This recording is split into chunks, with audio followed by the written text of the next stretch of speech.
Welcome to Garden of Glory. In 2 Corinthians chapter 3 verse 1 to 11, Paul speaks of two covenants. One written on stone that brought condemnation, and one written by the Spirit that brings life. We are not just messengers of ink, but ministers of the living Spirit. This is the glory that lasts. कोरिंथकारांक दुसरें पत्र 3 वळी 1 ते 11. नव्या कोराराचे सेवक. आमी नव्यान आमचीच वडवीक सांगूंक सोदता काय?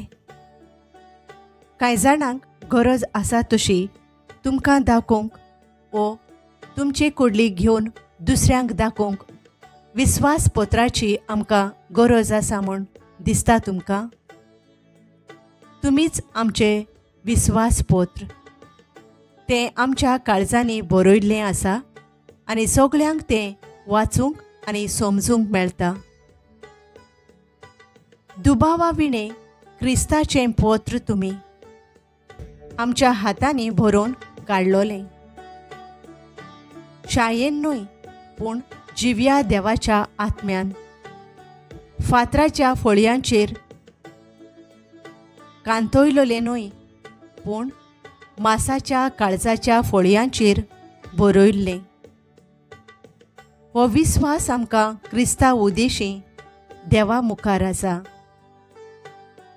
आमचेच वस्तुंगी आमी कितेंय केलां म्हूण सांगूंक आमी शकना, पूण आमची शक्ती देवा कडसून येता. ताणेंच आमकां नव्या कोराराचे युक्त सेवक केल्यात.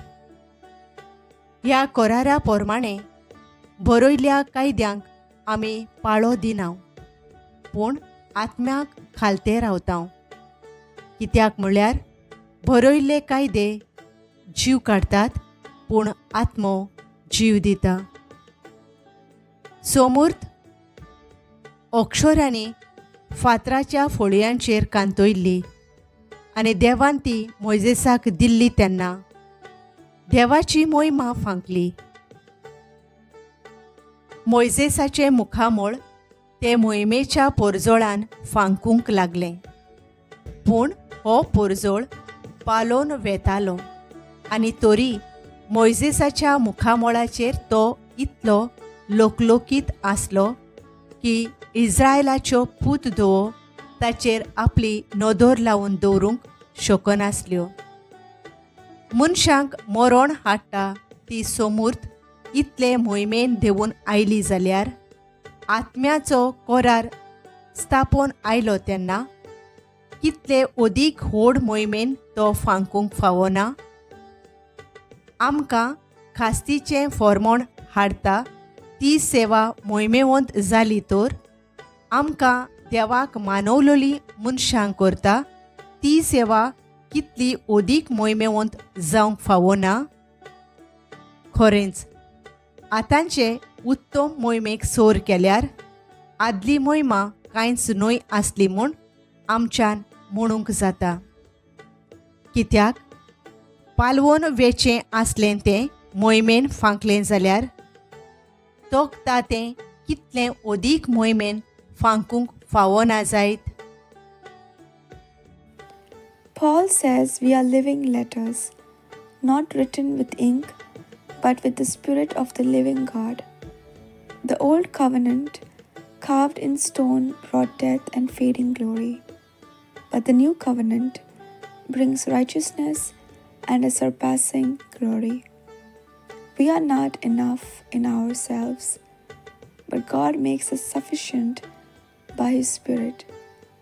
Not rules, but relationship. Not fear, but freedom. Not fading, but increasing glory. Let us pray. Spirit of the living God, write your truth on our hearts. Make us living letters seen and read by all. Help us walk not by law, but by love. Not by our strength, but by your Spirit. Let the glory of the new covenant shine through our lives. In Jesus' name, Amen. Thank you for joining us on the Garden of Glory. If this message blessed you, please like, share, and subscribe. Dear Baran Koro.